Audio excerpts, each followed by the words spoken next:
our Gram-Schmidt orthogonalization procedure.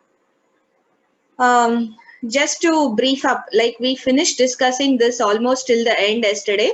Only last summarization was left. So just to remind you, this is a very important procedure and you will have problems based on this also. So let's just go through the derivations once. What is this procedure and how we represent signals and all that. So we have message signals MI, which are represented as MI.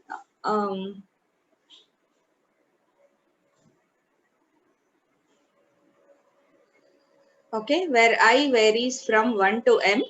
They have to be transmitted from the discrete source. And each of these MI can be represented with a set of finite energy signals which are known as SI.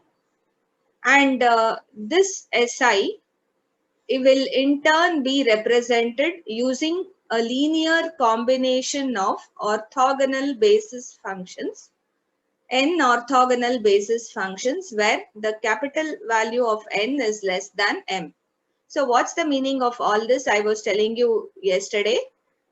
Say you have mi first, the message symbols. Each of these mi will be, so this varies from m1, m2, so on till mm. I can have m different message symbols, okay? And each of these will be represented with finite energy signals Si of t. And these Si of t, here also I varies from 1 to m. I can have S1 to represent m1, S2 to represent m2, so on, okay? So each of these finite energy signals will represent the message signals M1, M2, M3.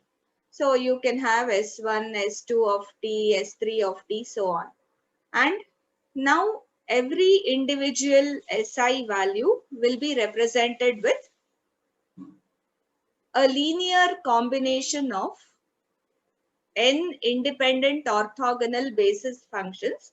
So it will be represented in terms of a linear combination, say S11 phi 1 plus S12 phi 2, like this. Each S value. We have written those equations below. So remember, this is the conversion we are talking of. And our basis functions, n linear independent basis functions, what we consider are the set phi 1 to phi n.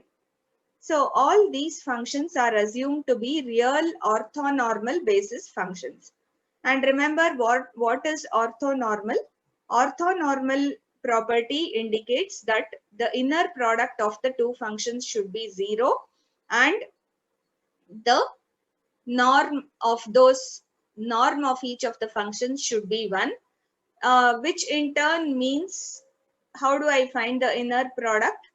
So the inner product is defined by integral 0 to t x of t y of t dt. And if that is 0, it indicates that the functions x and y are orthogonal to each other. So the first property in orthonormality is orthogonality, where the product of two functions when area under the curve of the product of two functions is always 0, indicating that the two functions are orthogonal to each other. Okay, they don't have any correlation, no similarity. And the second property here is the norm value, which is found by finding the energy. So this represents the energy. Norm is usually the energy which is defined as integral 0 to t x square of t dt, and same thing for y square t dt, and it is unity 1. So what we did, we combined both these equations into one single definition for orthonormality. Please remember, this definition states that if I integrate the two orthonormal basis functions phi j of t into phi k of t between the interval 0 to t, then the value turns out to be 1 if j and k are the same. So if j is equal to k, this becomes integral phi j square of t, which we know should be 1. According to the orthonormal property, when both functions are same, when I have to integrate phi j square of t between 0 to t, it turns out to be 1 according to the property of orthonormality. And when j is different from k, then they are two different functions, x and y. And the area under the product of the two functions should become 0, which represents orthogonality. So this orthonormal property is combined in this equation. And then what we did, we defined what are the properties which this equation is stating. It clearly shows that every function here, phi I of t, phi j, phi k, each one will have unit energy. That's what we have defined in orthonormal functions. Okay, here when I say integral x square t, integral y square t is 1, integral phi j square t, integral phi k square t, everything is 1. So they have unit energy and they are pairwise orthogonal. That means if I take any pair of orthonormal basis functions, they will be orthogonal to each other. You just take any pair where j is not equal to k. So phi 1 into phi 2 integrated over 0 to t will be 0. Phi 2 into phi 3, phi 3 into phi 7, whatever. Take any given pair of the basis functions, they will surely be orthogonal to each other. All, if I consider 5 functions as basis functions, all the 5 basis functions should be orthogonal to each other. That's the requirement of this orthonormal property. So the same thing I was trying to represent and show it to you. The messages are represented as small mi, where I varies from 1 to m, and every message will be represented by a finite energy signal Si. So here I'll have the values m1, m2 till mm. Here I'll have the values s1, s2 till sm. Okay. And finally, each of these S1, S2 will be represented as a linear combination of orthonormal basis functions, phi j of t, where j varies from 1 to n. So this is what we are trying to do in the initial representation. So when I try to represent this Si of t as a linear combination of orthonormal basis functions, I can actually, we have written the equations here. S1 of t can be written as a linear equation, S11 into phi 1 plus S12 into phi 2, S13 into phi 3, so on, S1n into phi n. So if I represent S2, similarly, I can write it as S21 phi 1, S22 phi 2, so on. And this goes on. Now, this combination of linear equations can be represented with a single equation shown as the summation. So Si of t is represented as summation j is equal to 1 to n Sij into phi j of t. Okay. So each of these linear equations can be represented with this equation 2. It is nothing but a linear combination of orthonormal basis functions. Phi j of t, where j varies from 1 to n, represent the orthonormal basis functions, and Sij represent the coefficients. Remember here, Sij is the coefficient, S11, S21, S31, whatever. And every a finite energy signal Si is represented as a linear combination of orthonormal basis functions. And please remember, all these functions are represented only in the interval 0 to t, where capital T represents the time period. Okay. So expanded version of this equation 2 we have shown. We have called them equation 3, 4, 5 and 6. Okay. It is nothing but the same equation. And we have represented all the message signals M1, M2 with finite energy signals S1, S2, S3 till Sm. Okay. Now, based on these equations which we have written 3, 4, 5, 6 and all, we can write the synthesizing and analyzing functions. So how to generate? Actually, this is called the synthesizer because we are generating the signal Si of t, the finite energy signal Si of t from the what? From the individual values or coefficients Si1, Si2, each coefficient, these are the coefficient, each coefficient is multiplied with the orthonormal basis functions individually and then added up to generate the finite energy signal Si of t. So I was showing you the example. Say if I is 1, if I is 1, Si1 will be S11 and here I'll get S1151 and Si2 will be S12, correct, because I is 1. This will be S1252 like this, so on. If I add each of these, the value what I get will be S1 of t. So you can compare that to the equation which we have written here. S1 of t is S1151 plus S1252, S1353, so on, S1n, 5n. That's what we have represented here. Is that clear?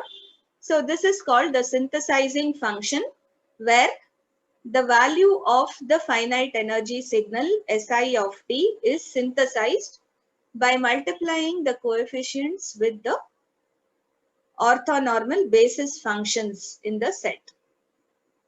Okay. Similarly, we can write the analyzing equation. What is analyzing equation? Analyzing equation is trying to separate out the coefficients given the signal. So I am given the signal Si of t or S1 of t. I want to separate out the coefficients Si1, Si2, Si3, so on till Sin. And how do I do that? For that, we wrote the analysis equation here. So this is called analysis equation. Okay. And the first one, this summation, this is called the synthesis equation.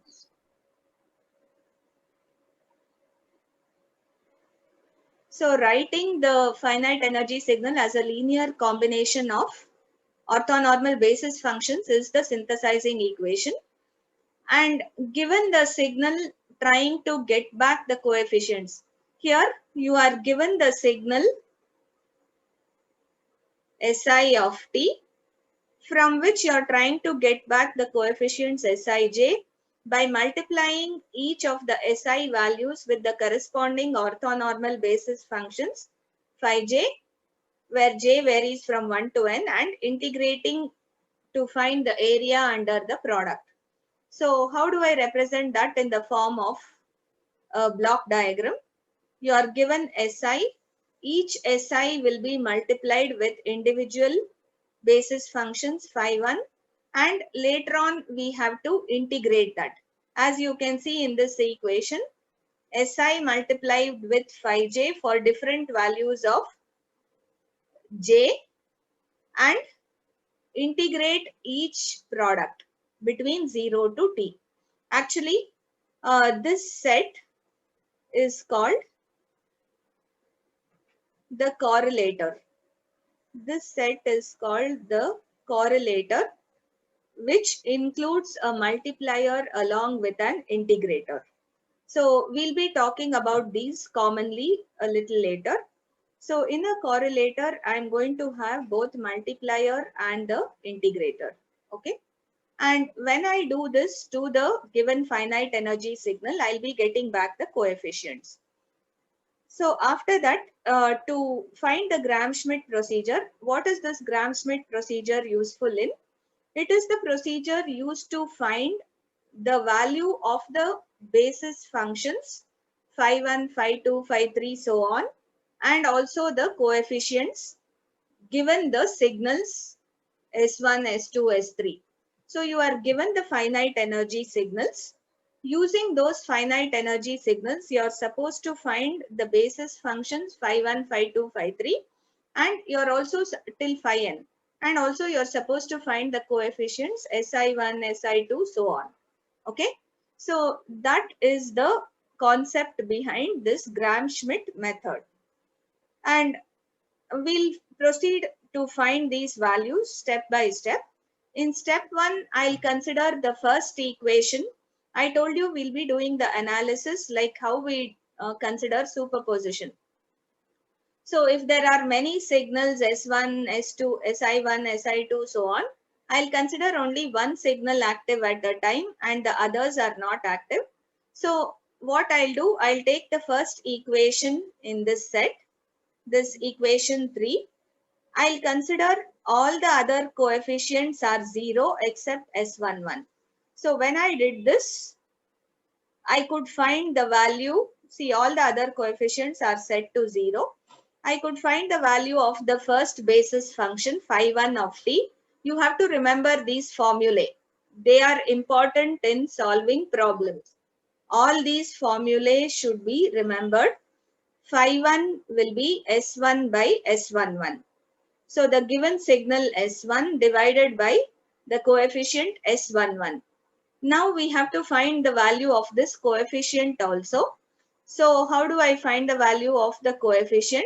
I could prove that the value of the coefficient turned out to be square root of integral 0 to t S1 square of t dt. So square root of the energy under the signal S1 is square root of the energy is giving you.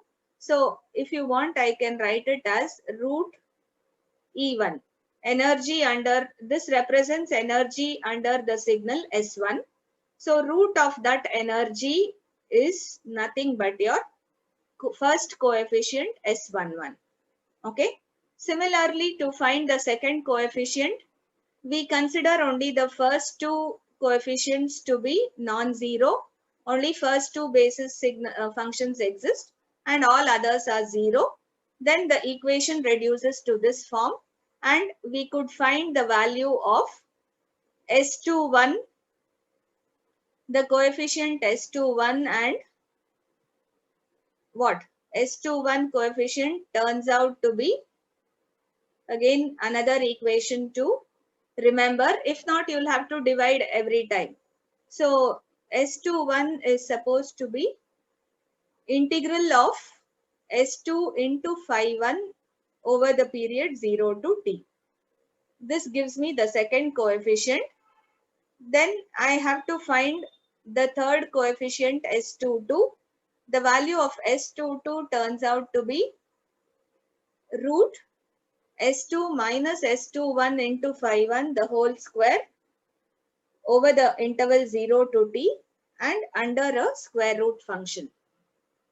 Okay, so we found the value of all these coefficients. Then we tried to find the basis function phi 2 from the standard equation which we had defined. And we got the value of phi 2 like this. Now what we had to do is generalize this procedure. So generalizing this procedure,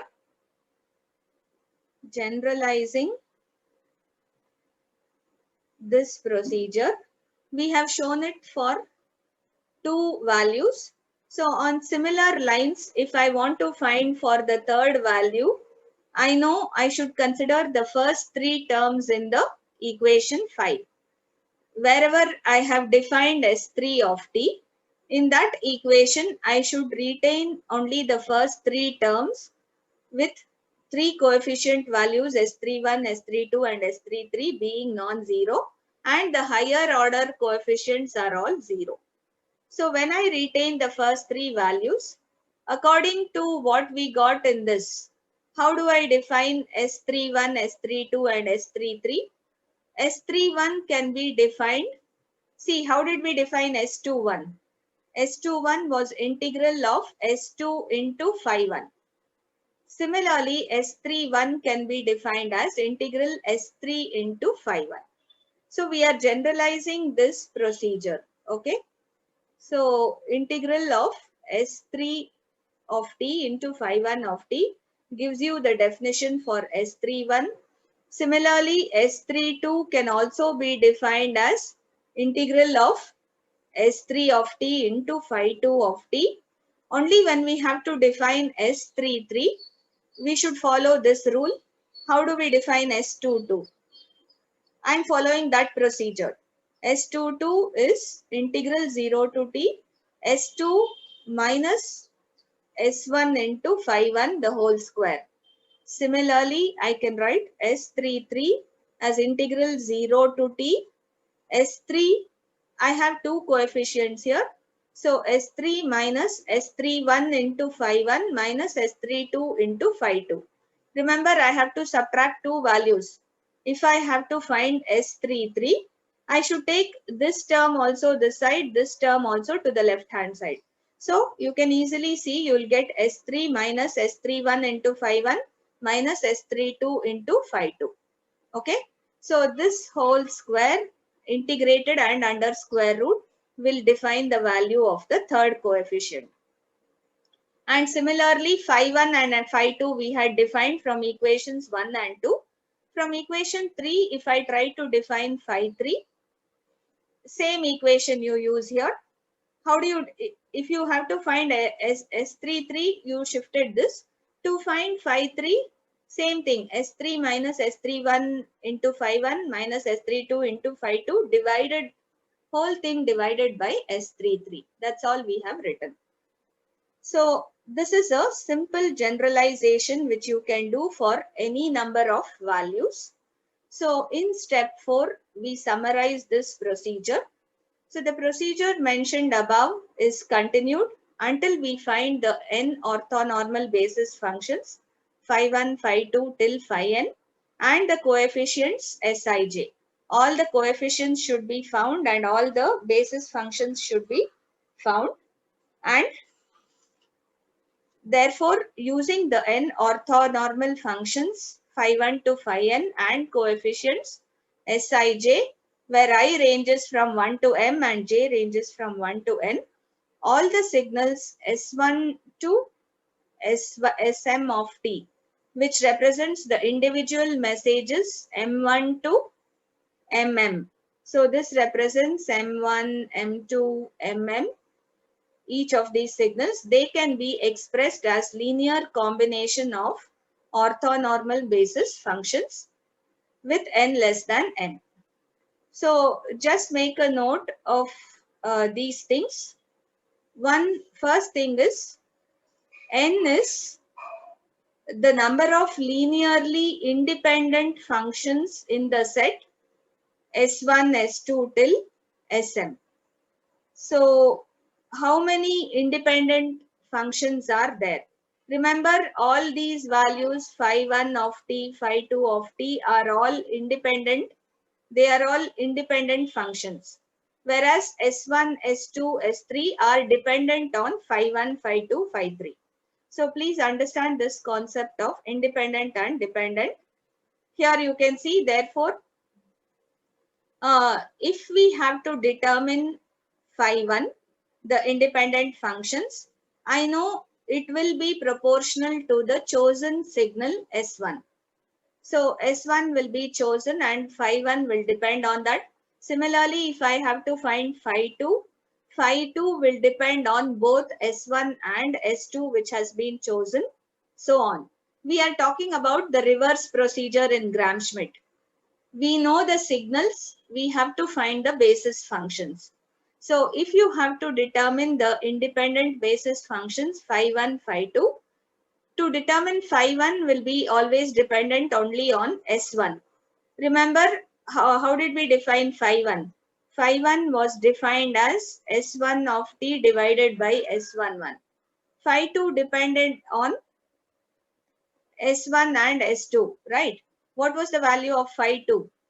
Phi 2 was 1 by S22 into S2 minus S21 into S1 by S11. This was the expression for phi 2.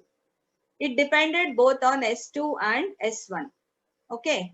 So likewise, phi 3 will depend on S1, S2, S3. You need to know all the three signals in order to find the basis function phi 3.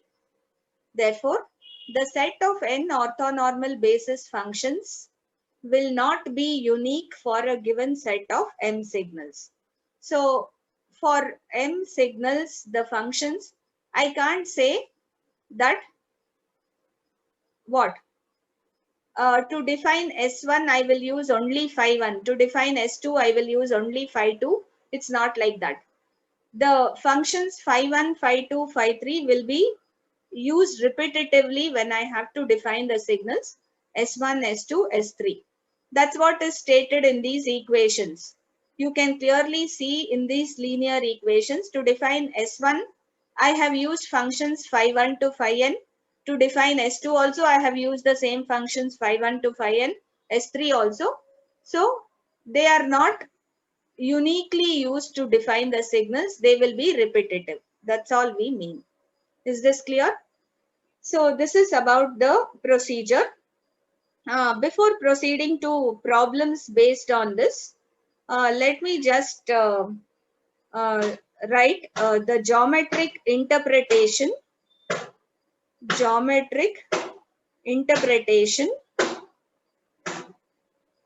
of signals.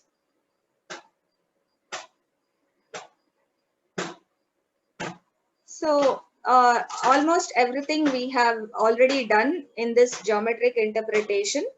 So we have a set of m message signals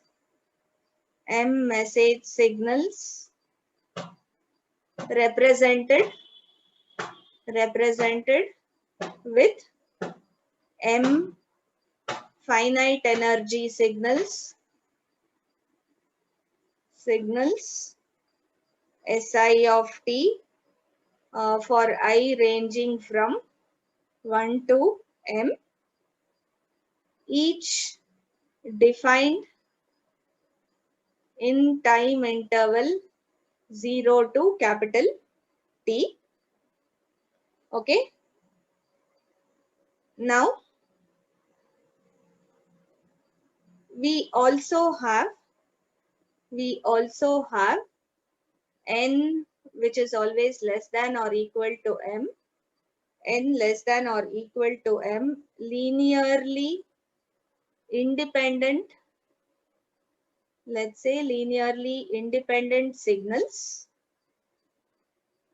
Okay, which are orthonormal basis functions to represent each of the signals Si of t. So each signal Si of t is represented as a linear combination of n orthonormal basis functions. So we'll say phi j of t. Here j will vary from 1 to n, and this always is defined in the interval 0 to capital T, and I varies from 1 to m. We know this I varies from 1 to m. This is what we call as the synthesis equation, where we are representing the given finite energy signal as a linear combination of orthonormal basis functions, n orthonormal basis functions phi j of t, and these are the coefficients. Okay, so what we can do is next is also this is a repetition. We are just giving a geometric interpretation, so we are repeating this. I think it will be a practice for you. Also, the coefficients Sij can be represented as what? Integral 0 to t Si of t into phi j of t dt, right, where I ranges from 1 to m, j ranges from 1 to n. Okay, so that means we have represented the coefficients. This is your analysis equation where you will be able to get back the coefficients from the what? Signal. This is the synthesis equation. This is the analysis equation. So once we have all this, then once all basis functions are chosen, once all basis functions are chosen, let's say the signal Si of t and its coefficients, the signal Si of t and its coefficients Si1, Si2, so on till Sin are uniquely related. Let's say they have a unique relationship. And how can we write that relationship? I can say it can be described by a vector. It can be described by a vector Si with the coefficients as shown. So let me write that Si. How will it look?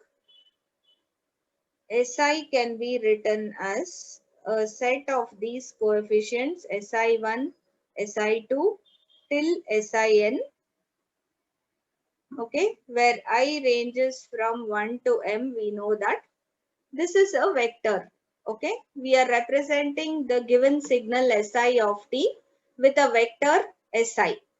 So Si of t is represented using a vector Si, and that vector Si has so many components which are nothing but the coefficients. Okay, so Si is called the signal vector here. Si is called the signal vector because it represents the finite energy signal Si of t. Okay, and let's say Si can also be considered as having a point.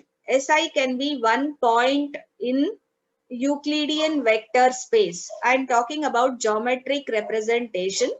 You just say, you make a note. Si can also be considered. Si can also be considered as a point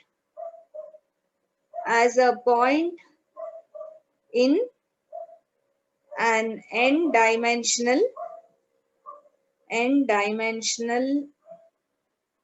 Euclidean space, vector space, with what are the coordinates? How do I determine this Si? With coordinates Si1, Si2, so on. These represent the coordinates of that vector.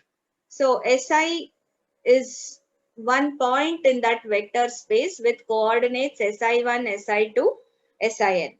Okay. Therefore, the given signals, say S1, S2, so on till Sm, okay, can be represented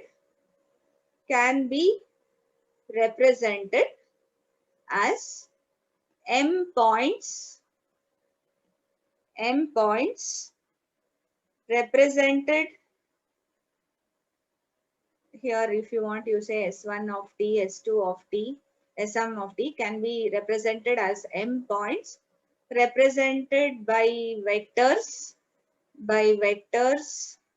S1, S2, so on till Sm in the n-dimensional Euclidean vector space. Euclidean vector space. Okay. What would be the axis of this space? The axis of this space will be represented by the n orthonormal basis functions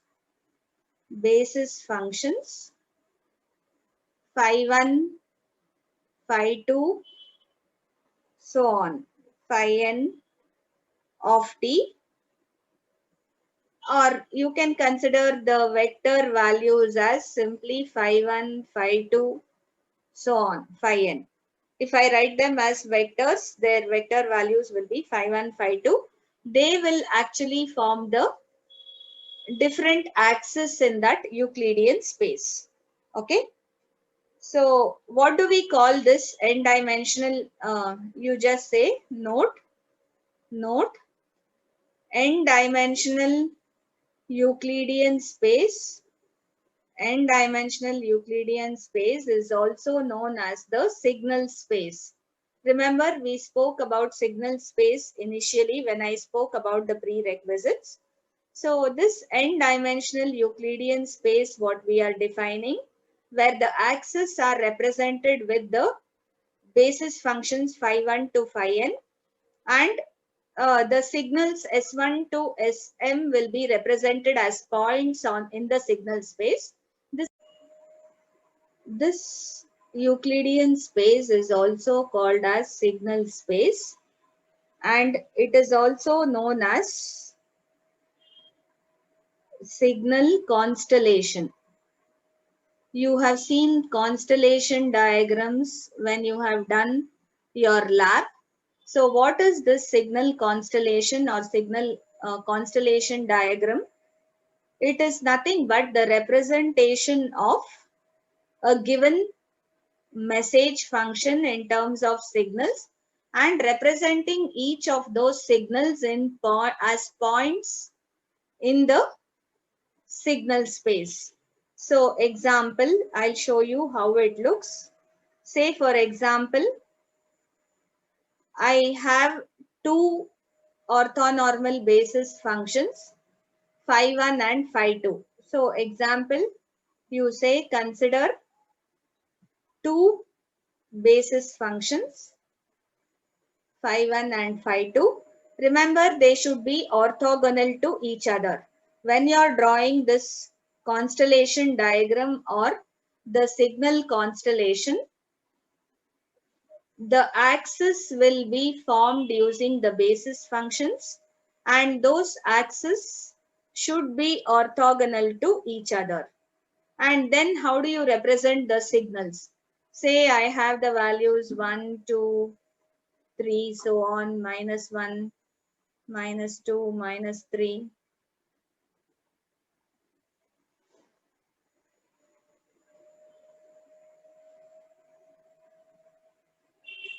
So I can write, for example, say signal S1 will be represented with this point. So S1 has some value here, and signal S2 can be represented, say, with this point. S3 can be represented somewhere here. I'm just showing arbitrarily. So each of the signals will become points in this signal space. And the geometrical representation which we write for this is called the signal constellation diagram. So in this signal constellation diagram, the axis would be given by your basis functions.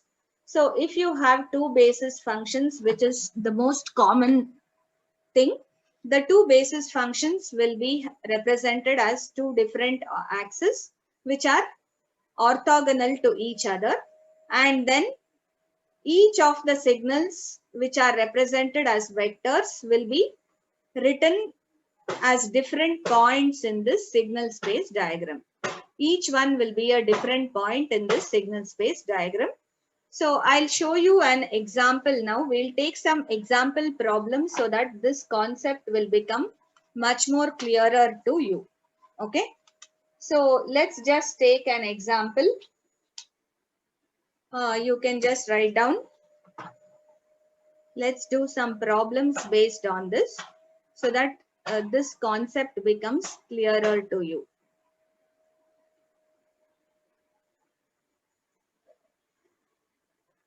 Problem 1. You say given S1 of t, S2 of t and S3 of t are represented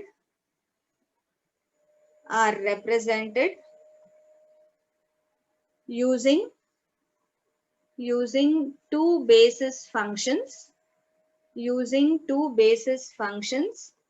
phi1 and phi2 of t, and the coordinates of the signals are say S1 has coordinates S11, S12 given as 3, 0. S2, see S1 is the vector of S1 of t. S2 is the vector for S2 of t. It has coordinates S21, S22, which is represented as -2 and 3. And S3 has coordinates S31, S32. Why am I considering only two coordinates? Because I have only two basis functions. Remember, we have only two basis functions, means we will have only two coordinates. This value is given as -3 and -3. You draw the constellation diagram. Say, draw the constellation diagram and express the signals S1, S2 and S3 as a linear combination or linear equation using basis functions. Linear combination of the basis functions. So this will give you a clear insight of what we have just discussed just now. All this is just recollecting the representation. So first I should get a graphic representation of three signals which are represented using two basis functions phi1 and phi2. So what should I draw? How many axes should I have? Remember, I should have two axis coordinates. Phi1, if phi1 is one of them, phi2 should be the one which makes 90 degrees with phi1. They should be orthogonal to each other. Remember that. Okay. So once you have that, this represents minus phi1 and this represents minus phi2. So I'll not write t because we are using vectorial representation. Okay. So now I have the axis which is represented with two basis functions phi1 and phi2. Now how do I represent the vector S1? S1 should be a point given with the coordinates 3, 0. So here I should have 3. Let me mark 1, 2, 3. So this has x coordinate as 3, which is the phi1 value, and y coordinate is the phi2 value, which is 0. So where does S1 lie?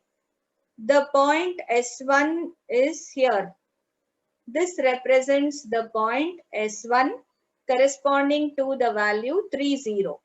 Yes or no? The vector point S1 here corresponds to 3, 0, which means its phi1 value is 3 and phi2 value is 0. So it should lie on the x-axis. And if you want to draw the complete vector, okay, if you want to draw the complete vector, this vector will be on the axis. This vector will be, S1 will be on the axis and its length will be of 3. If you just want to represent the point S1, it will be shown like this. It's better we draw the complete, let me draw it in this. Okay, so this is complete vector S1. Next one is what? S2, which is represented as -2 and +3. How do I write that? Here I have -1, -2. So the x value is -2 and the y value is +3. So the corresponding point will be here. So this will be the point and the vector would be like this. So this represents vector S2 with coordinates -2 and +3. Is that clear? So this is what we call as the constellation diagram, where we are representing every signal S1 of t, S2 of t, S3 of t with a vector in this signal space or the Euclidean space. Similarly, what is S3? S3 has the value -3 in the phi1 axis and -3 in the phi2 axis. So let me find those points. -3 in phi1 and correspondingly -3 in this. So somewhere here corresponding to this. This is the point corresponding to what? This point corresponds to S3 and the corresponding vector is this. This corresponds to vector S3. This is S1, S2. So we got the first part of the solution, that is we have drawn the constellation diagram and we have expressed the signal S1 of t. Okay, we have shown the values of signal S1 of t, S2 of t and S3 of t as vectors. The second part of the problem asks us to represent the signals S1 of t, S2 of t and S3 of t as a linear combination of the basis functions phi1 and phi2. Okay. So the next part is to represent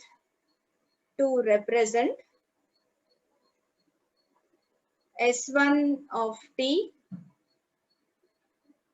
S2 of t and S3 of t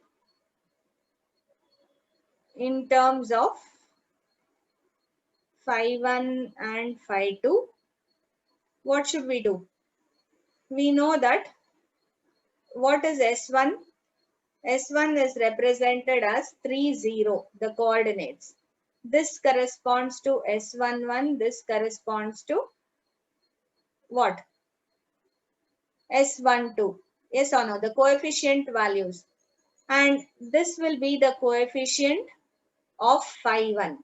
So I can write, I'll write S1 of t as 3 into phi1 of t, which means S11 into phi1 of t plus S12 into phi2 of t plus what is S12? 0 into phi2 of t. So what is S1? S1 is represented by 3 times phi1 of t. That's the equation for S1. Okay. The linear equation which we were supposed to get is represented like this. Similarly, can we write the representation for S2 and S3? S2 of t is, wait, what is S2? S2 was given as how much? Minus 2 and 3. So S2 was represented as minus 2 and 3, which corresponds to the value. To what value does this correspond to? It corresponds to the value S21 and S22, the coefficients. Therefore, S2 of t can be written as S21 into phi1 of t plus S22 into phi2 of t. What is S21 value? Minus 2 into phi1 of t, and S22 value is plus 3 into phi2 of t. So this represents the linear equation for the signal S2. Likewise, S3 was given as minus 3, I think, which is represented by the coefficients S31 and S32. Therefore, S3 of t expression can be given as S31 into phi1 plus S32 into phi2. Remember, because I have only two basis functions, we have limited this equation with two coefficients. This corresponds to minus 3 phi1 of t and minus 3 phi2 of t. So this represents the equation which we have. And can you tell me what is the value of capital N and capital M in this problem? Please speak up. What is the value of capital N here? N represents what? Phi j, j varying from 1 to n. So N represents the number of basis functions. How many basis functions have I considered?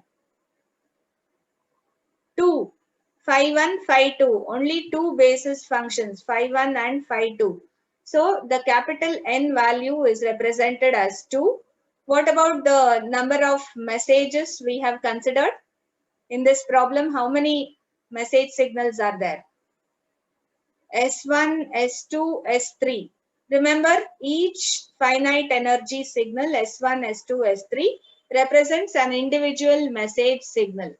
So, we have three signals S1, S2, S3, right? So, we have M value given as 3. In this case, there are three message signals and two orthonormal basis functions. I hope with this, the concept of the signal space diagram or the constellation diagram is clear, and how to draw that constellation for a given function, given message should be clear, and how to write the equation. Any doubts with this?